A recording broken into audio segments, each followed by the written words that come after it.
बिस्मिल्लाहिर्रहमानिर्रहीम। अस्सलाम वालेकुम स्टूडेंट्स, क्या हाल हैं जी। अल्लाह से दुआ करता हूँ कि आप सब खैरियत से होंगे।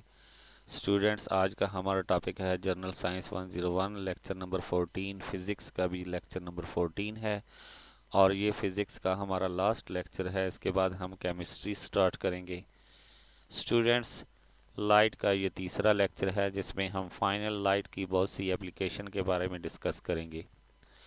तो स्टूडेंट्स, अपने टॉपिक को आगे बढ़ाने से पहले आपसे रिक्वेस्ट करूंगा कि अगर आपने मेरा चैनल सब्सक्राइब नहीं किया तो मेरे चैनल को सब्सक्राइब करें और साथ में बेल आइकन को प्रेस करें ताकि मेरी हर आने वाली वीडियो आप तक पहुंच सके। स्टूडेंट्स, बात करते हैं what is a simple microscope. Microscope क्या होता है इसके बारे में तो आपको पता है कि वो चीज़ें जिनको हम आम आँख से देख नहीं सकते उनको देखने के लिए हम माइक्रोस्कोप का इस्तेमाल करते हैं। उस चीज़ के लिए हम क्या करते हैं, microscope is a device to see very small object.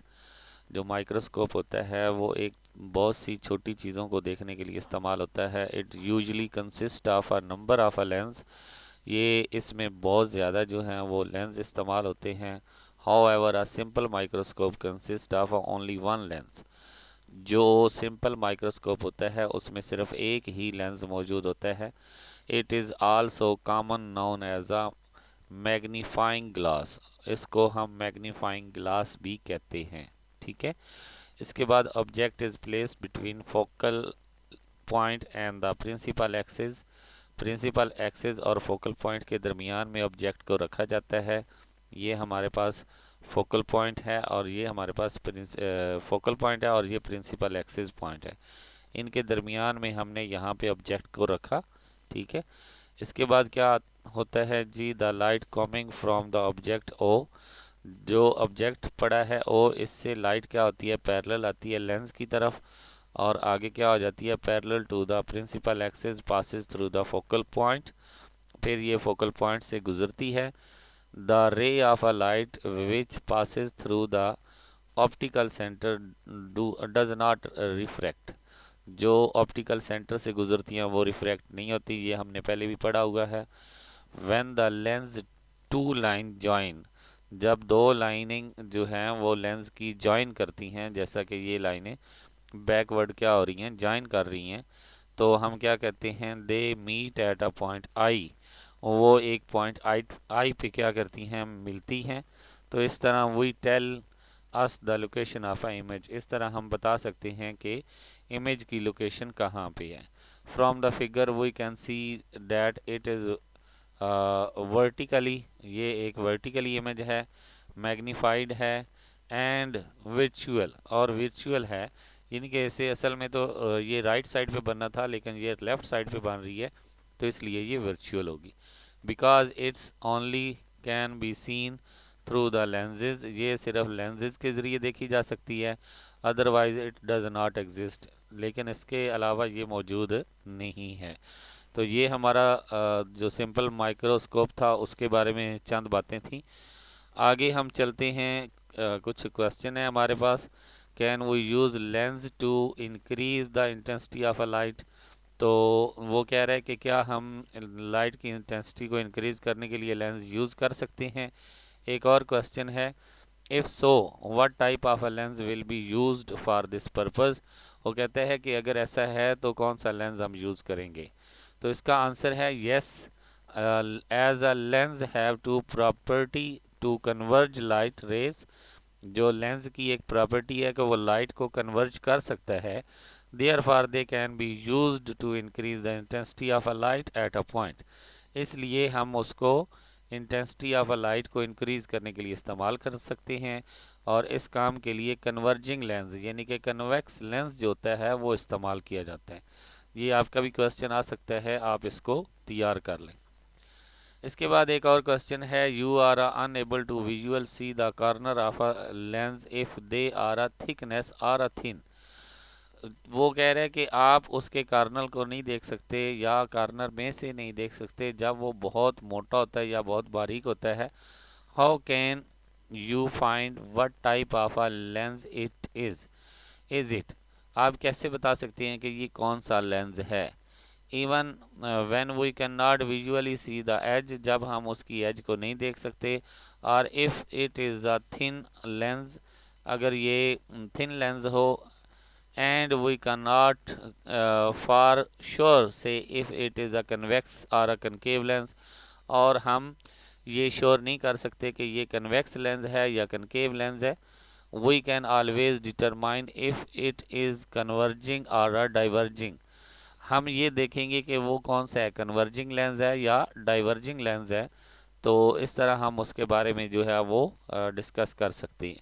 अगर वो कन्वर्जिंग लेंस होगा तो हम कहेंगे कि वो कन्वेक्स लेंस है, अगर डाइवर्जिंग होगा तो हम कहेंगे ये कनकेव लेंस है। ठीक है, तो इसके बाद हमारे पास ये देखिए, कन्वेक्स लेंस आ रहा कन्वर्जिंग एंड कनकेव लेंस आ रहा diverging.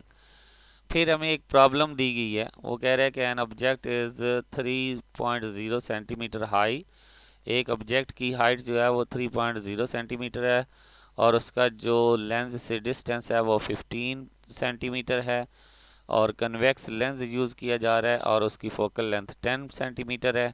Find the position of A image, एक तो हमने इमेज की पोजीशन निकालनी है, दूसरा हमने नेचर ऑफ इमेज यानी कि उसकी हाइट निकालनी है, साइज ऑफ ए इमेज, उसकी हाइट भी हमने निकालनी है। ठीक है, तो पहला ही हम बात करेंगे कि सॉरी नेचर ऑफ इमेज के ये रियल है या वर्चुअल है, ये भी निकालेंगे। ठीक है, तो ये फार्मूला लगाएंगे, इसमें हमारे पास p की वैल्यू दी हुई है 15, f की वैल्यू 10, और h जो है ये हम मैग्नीफाई के लिए इस्तेमाल करेंगे, तो ये हमारे पास है 3.0।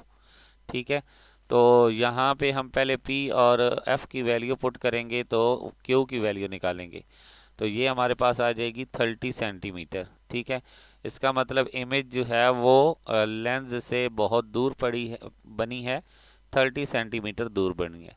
इसके बाद मैग्नीफिकेशन निकालने के लिए size of image divided by size of object, इसी तरह image distance divided by image object distance, इन दोनों को इक्वल रखेंगे, तो ये साइज हमने निकालना है, साइज ऑफ इमेज वो हमने निकालना है, साइज ऑफ ऑब्जेक्ट हमारे पास 3 सेंटीमीटर है, और इमेज का डिस्टेंस हमारे पास 30 है और ऑब्जेक्ट का 15 है, तो जब इनको सॉल्व करेंगे तो हमारे पास 6 सेंटीमीटर आंसर आ जाएगा। ठीक है, और दूसरी बात ये है कि क्यू जो है और फोकल लेंथ हमारे पास पॉजिटिव है, तो इमेज क्या होगी, रियल होगी। The image is a real inverted and a magnified, एक तो रियल होगी, इन्वर्टेड होगी और मैग्नीफाइड होगी। ठीक है, मैग्नीफाइड क्योंकि वो ऑब्जेक्ट से बड़ी नज़र आ रही है।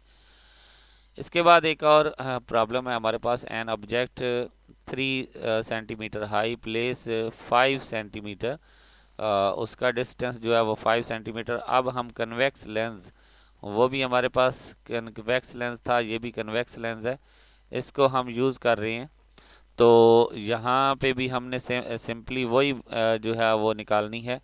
तो यहाँ पे हम देखेंगे कि हमारे पास क्यू जो डिस्टेंस है वो -10 सेंटीमीटर है, इसका मतलब है कि उसका साइज़ जो है और बड़ा हो गया है और वो वर्चुअल बन गई है। तो सेम उसी मेथड से आपने उसका साइज़ निकालना है। ये देखें कि साइज़ उसका कितना आ गया है, 9.0 सेंटीमीटर। अब इमेज बहुत बड़ी हो गई है, तो इसलिए ये वर्चुअल बनी है, यानी कि रियल साइड पे नहीं बनी। ठीक है, वर्चुअल बनी है, इरेक्ट बनी है और मैग्नीफाइड है। ठीक है, ये बातें जो हैं ये आपके क्वेज़ में अक्सर आ जाती हैं, तो इनको आपने अच्छे से याद कर लेना है।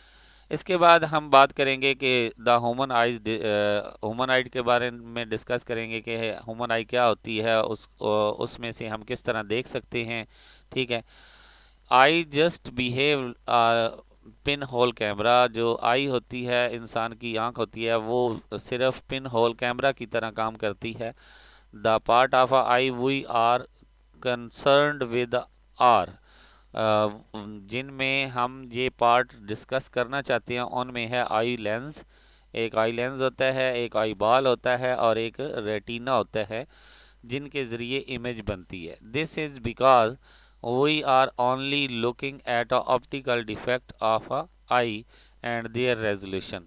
ये हम तीनों पार्ट्स इसलिए पढ़ रहे हैं क्योंकि हमने सिर्फ ये देखना है कि ऑप्टिकल डिफेक्ट क्या होते हैं और उनकी रेजोल्यूशन क्या होती है, तो उसके लिए हमें सिर्फ इन तीन पार्ट्स की ज़रूरत है। वैसे तो आपको पता है कि आई के ये बहुत से जो हैं वो पार्ट्स हैं, जैसा कॉर्निया है, प्यूपल है, आइरिस है, लेंस है, ठीक है, ऑप्टिकल नर्व्स हैं, रेटिना है, ये सारी चीज़ें मौजूद हैं। तो ये आपके पास एक आई जो है उसकी डायग्राम बताई गई है। इसके बाद हम बात करेंगे कि इमेज कैसे बनती है, ठीक है, और उसका डिफेक्ट कैसे होता है। तो यहाँ से थोड़ा सा मैं आपको बता देता हूँ कि जैसे ही ऑब्जेक्ट की रेज आती हैं पैरेलल, वो इस लेंस में से गुजरती हैं, तो यहाँ रेटिना पे एक इमेज बनती है जो हमें दिखाई देती है। अगर रेटिना से पहले बन जाए तो फिर भी डिफेक्ट होता है, अगर रेटिना के बाद जाकर बने तो फिर भी डिफेक्ट होता है, ठीक है। तो इन चीज़ों के बारे में हम डिस्कस करेंगे। यहाँ पे इमेज इंफॉर्मेशन इन आई के इमेज किस तरह जो है वो बनती है, या हम किस तरह जो है उसको इन्फॉर्म कर सकते हैं। Rays of a light from object passes through the lens, lens से रेज गुजरती हैं for rays of a light parallel to the principal axis, वो रेज प्रिंसिपल एक्सिस के पैरेलल होती हैं। Image is formed at a focal length, जो image है वो फोकल लेंथ के ऊपर बनती है ऑफ द लेंस, जो लेंस की फोकल लेंथ होती है उसके ऊपर इमेज बनती है। Nature has designed the eye ball in such a way that the retina और the inner surface of the eye ball, जो नेचर है वो हमें बताती है कि रेटिना पे बनी है या उसकी अंदर वाली साइड पे बनी है या उससे बाहर बनी है, ठीक है। At the principal focus of the eye lens, the image is formed on the retina, जो इमेज रेटिना पे बनती है।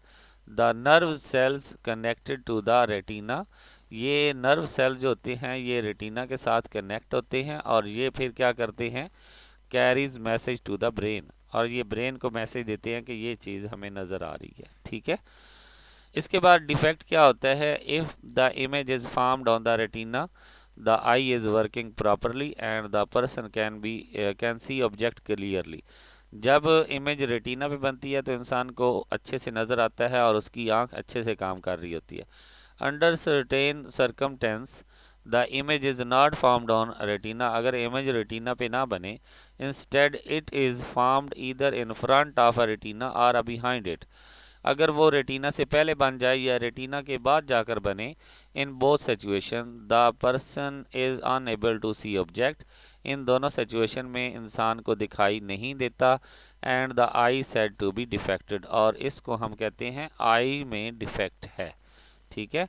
इसके बाद हमारे पास काजेज ऑफ अ डिफेक्ट, जो आई के काजेज होते हैं उनका क्या ताल्लुक होता है और वो कौन कौन से होते हैं। There are two main causes, दो मेन काजेज होते हैं due to which the eye is unable of a focus the image properly, these optical defect can be either, यानी कि ये दो किस्म के अफेक्ट होते हैं जिनकी वजह से इंसान को दिखाई नहीं देता। पहला इफेक्ट जो है वो क्या है, defect, defect in the eye lens, पहला डिफेक्ट होता है कि वो लेंस के अंदर अगर डिफेक्ट हो तो वो भी दो किस्म का हो सकता है।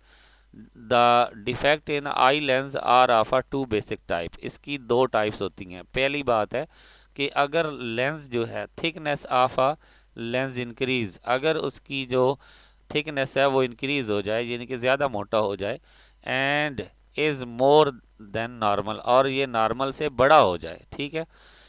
दूसरा डिफेक्ट ये होता है कि thickness of a lens decrease and is less than normal, और ये नॉर्मल से छोटा हो जाए, यानी कि ये जो हमारे पास लेंस है ये वाला, ये अगर अपने साइज से बड़ा हो जाए या छोटा हो जाए तो फिर भी हमें दिखाई नहीं देता, यानी कि डिफेक्ट बन जाता है, ठीक है।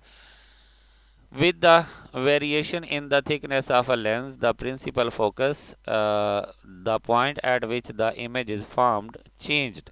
यानी कि जो इमेज रेटिना पे बननी होती है वो अपनी पोजीशन चेंज कर लेती है।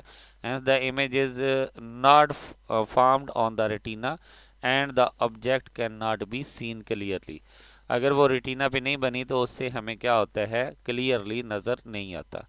इसके बाद जो दूसरा डिफेक्ट है वो ये है, defect in eyeball, the defect in eyeball are also two main type, इसकी भी दो टाइप्स होती हैं। Diameter of a eyeball increase and is larger than normal, अगर डायामीटर जो है वो इंक्रीज हो जाए या डिक्रीज हो जाए तो वो क्या हो जाता है, यानी कि नॉर्मल से बड़ा हो जाए या छोटा हो जाए तो इस तरह जो है हम उसमें भी क्या कहते हैं कि डिफेक्ट हो जाता है, ठीक है। क्योंकि if the eye lens is working properly it will focus on the image at it principal focus. अगर वो प्रॉपरली काम कर रहे हैं तो रेटिना पे इमेज बनेगी। With the variation in the diameter, अगर डायमीटर चेंज हो गया यानी कि आई बॉल जो है वो बड़ा हो गया है of a eyeball, the retina connected on the inner of the eye ball, जो रेटिना है वो इनर साइड पे आ जाएगा, विल चेंज इट्स पोजीशन, और वो अपनी पोजीशन चेंज कर लेगा। अगेन हम यही कह सकते हैं कि जब इमेज रेटिना पे नहीं बनेगी तो वो हमें नज़र नहीं आएगा। अब हमारे पास defect of a vision. Vision यानी कि जो आँख के डिफेक्ट होती हैं वो भी दो किस्म के होते हैं। कौन कौन से? शॉर्ट साइटेडनेस और अ मायोपिया, ठीक है, और दूसरा है लॉन्ग साइटनेस और हाइपरमेट्रोपिया, ठीक है। ये दो डिफेक्ट हैं, इनको हम डिस्कस करेंगे कि हम इनको किस तरह ठीक कर सकते हैं और ये होते क्या है।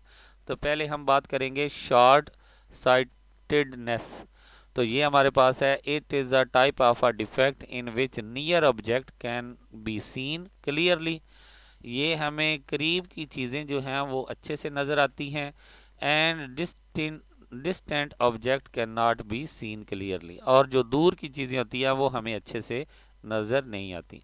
यानी कि शॉर्ट की बात हो रही है तो छोटी चीज़ें, यानी कि छोटी चीज़ें कह रहा हूँ, जो करीब की चीज़ें हैं जो आपके करीब पड़ी हैं वो चीज़ें आपको क्लियरली नज़र आती हैं, और दूर की जो चीज़ें हैं वो आपको अच्छे से नज़र नहीं आती, यानी कि आपकी दूर की नज़र जो होती है वो कमज़ोर हो जाती है, ठीक है।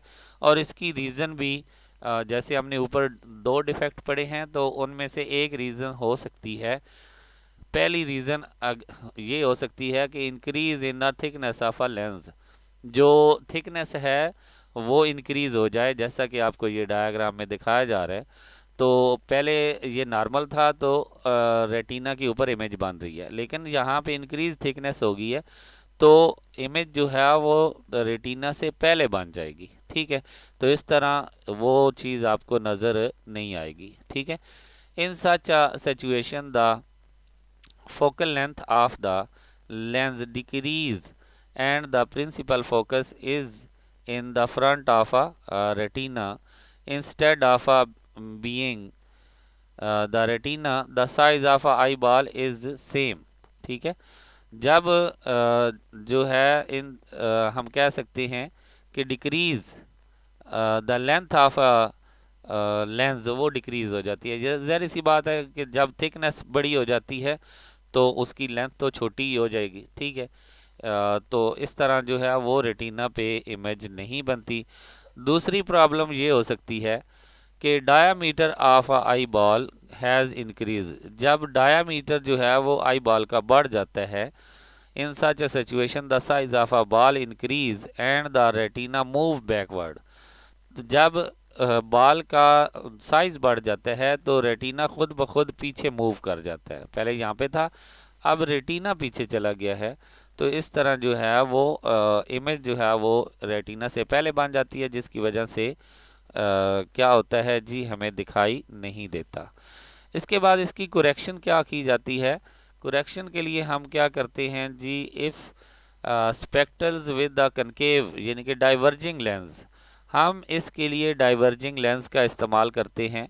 डाइवर्जिंग लेंस यहाँ पे मैंने एक पेज निकाला हुआ है, ये देखें, ये डाइवर्जिंग लेंस होता है। ये क्या करता है, ये रेज को डाइवर्ट करके फिर आँख के लेंस में डालता है थोड़ा आगे करके। तो इस तरह जो है इमेज जो है वो रेटिना पे बन जाती है। ये देखें ना, इमेज रेटिना से पहले बन रही थी, जब हमने डाइवर्जिंग लेंस लगाया तो वो इमेज जो है वो रेटिना पे जाकर बनी। तो इस तरह हम इसका कुरेक्शन कर सकते हैं, यानी कि आगे हम ग्लासेस जो हैं, जो लेंस हैं वो क्या लगाएंगे, हमारे पास जो होंगे डाइवर्जिंग लेंस, ठीक है, इनको हम लगाएंगे, ठीक है। इसके बाद हम बात करेंगे diverging lens are use to this defect can removed. Diverging lens को हम इस्तेमाल करेंगे as the lens of eye is a thinner at the edge, इसकी एज चूँकि थिनर होती हैं, मोटी होती हैं। Diverging lens divert the rays, ये डाइवर्ट द रेज करता है, and the focal point of a combination is adjust दोनों के आँख के और लेंस, दोनों लेंस के कम्बिनेशन की वजह से फोकल पॉइंट जो है वो एडजस्ट हो जाती है किस पे, रेटिना पे। तो इमेज जो है वो फिर रेटिना पे बनती है और हमें दिखाई देती है। इसके बाद दूसरा डिफेक्ट होता है लॉन्ग साइटेडनेस और हाइप्रोमेट्रोपिया। ठीक है, ये क्या होता है कि हमें करीब की चीज़ें नज़र नहीं आती, दूर की चीज़ें जो हैं हमें नज़र आती हैं। ठीक है, it is type of defect in which distinct object can be seen clearly and near object can not be seen clearly.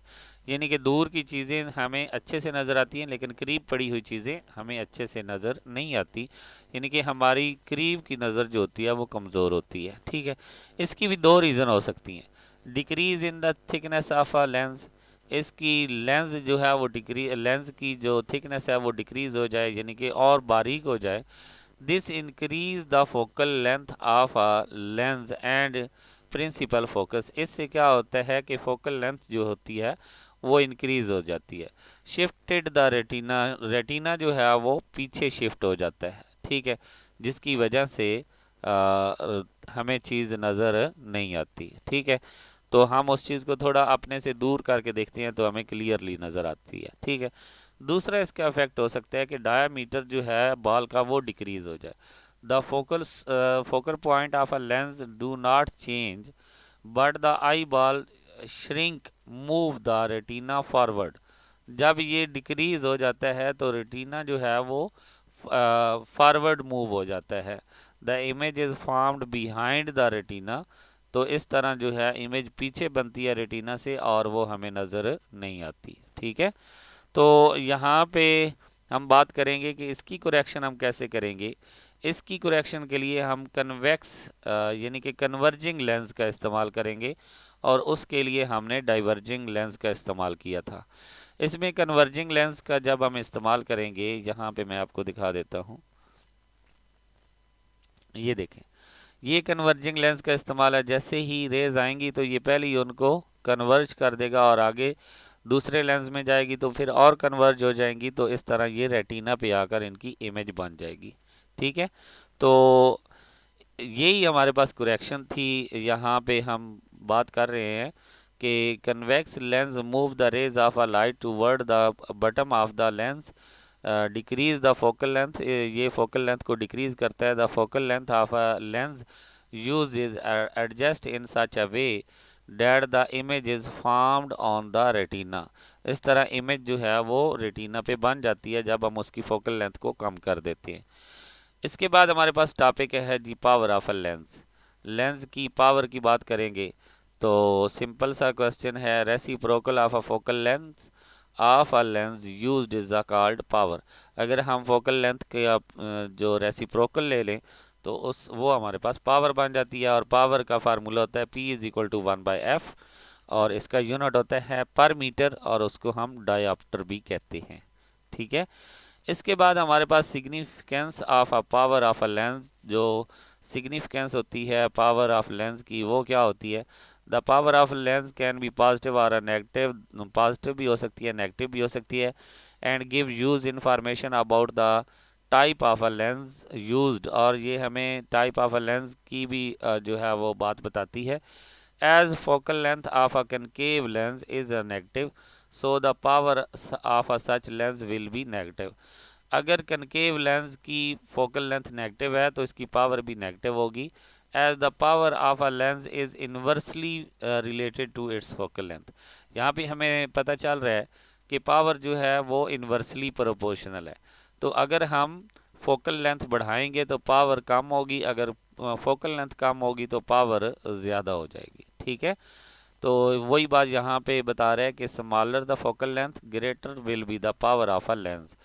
Thicker lens have a smaller focal length, जो थिकर लेंस होते हैं उनकी पावर स्मॉलर होती है, इसलिए sorry focal length smaller होती है इसलिए उनकी पावर ज़्यादा होती है। ठीक है, इसके बाद हमारा क्वेश्चन है what happen to the ray of a light travelling parallel to the principal axis.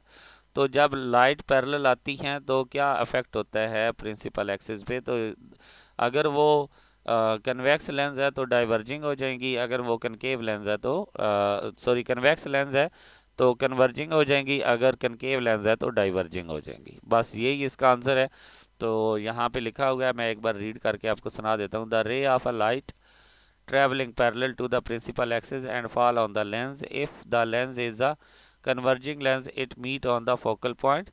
If the lens is a diverging lens, it divert and a ray of a light will be expand, और ये light को expand कर देगा, diverging beam appear हो जाएगा। तो it originate from the focal point in both the lens a parallel rays of a light either converge or a diverge on a focal point। इनके basic तो यही answer है कि कोई भी लेंस होगा या तो वो कन्वर्जिंग लाइंस होंगी या फिर डाइवर्जिंग लाइंस होगी। इसके बाद हमारे पास why do the thickness of the lens change with the passage of a time. कैसे कैसे जो है वो उसकी टाइम के साथ उसकी थिकनेस जो है वो चेंज हो जाती है। With ageing the ciliary muscles which control the thickness of a lens will become weaker. जिस तरह टाइम के साथ साथ उसके जो थिकनेस को कंट्रोल करते हैं वो कमज़ोर होते जाते हैं। And can not exert the same amount of a pressure. तो इस तरह वो अपनी एक पूरी पावर नहीं लगा सकते, जिसकी वजह से थिकनेस जो है वो चेंज हो जाती है। ठीक है। इसके बाद find the power of a concave lens of a focal length 5 centimetre. चूँकि पावर हमारी पर मीटर में है तो हम पहले इसको क्या करेंगे, मीटर में चेंज करेंगे, डिवाइडेड बाय 100 करके 0.5 करेंगे। तो ये हमारे पास पावर निकालेंगे। चूँकि ये कनकेव लेंस है तो इसकी नेगेटिव होती है, तो यहाँ पे इसकी पावर भी जो है वो नेगेटिव आएगी। यहाँ पे उन्होंने पॉजिटिव लगाया हुआ है, नेगेटिव आएगी। ठीक है। तो ये हमारे पास 1/-0.05 है। तो इसको जब हम सॉल्व करेंगे तो 20 आंसर आ जाएगा। और ये 20 प्लस में नहीं है, ये माइनस में है, ये आपने ख्याल कर लेना है। ठीक है। तो इसी के साथ हमारा फिज़िक्स के तमाम लेक्चर ख़त्म हुए। अब हम नेक्स्ट लेक्चर में इंशाल्लाह केमिस्ट्री को स्टार्ट करेंगे और वो हमारा लेक्चर नंबर 15 होगा और केमिस्ट्री का लेक्चर नंबर 1 होगा। तो स्टूडेंट्स, अगर आपको मेरे लेक्चर की समझ आ गई हो तो वीडियो को लाइक और शेयर ज़रूर करें ताकि आपके दोस्तों का फ़ायदा हो सके। इंशाल्लाह नेक्स्ट लेक्चर नंबर 15 में हाज़िर होंगे। तब तक के लिए इजाज़त दें। अल्लाह हाफ़िज़।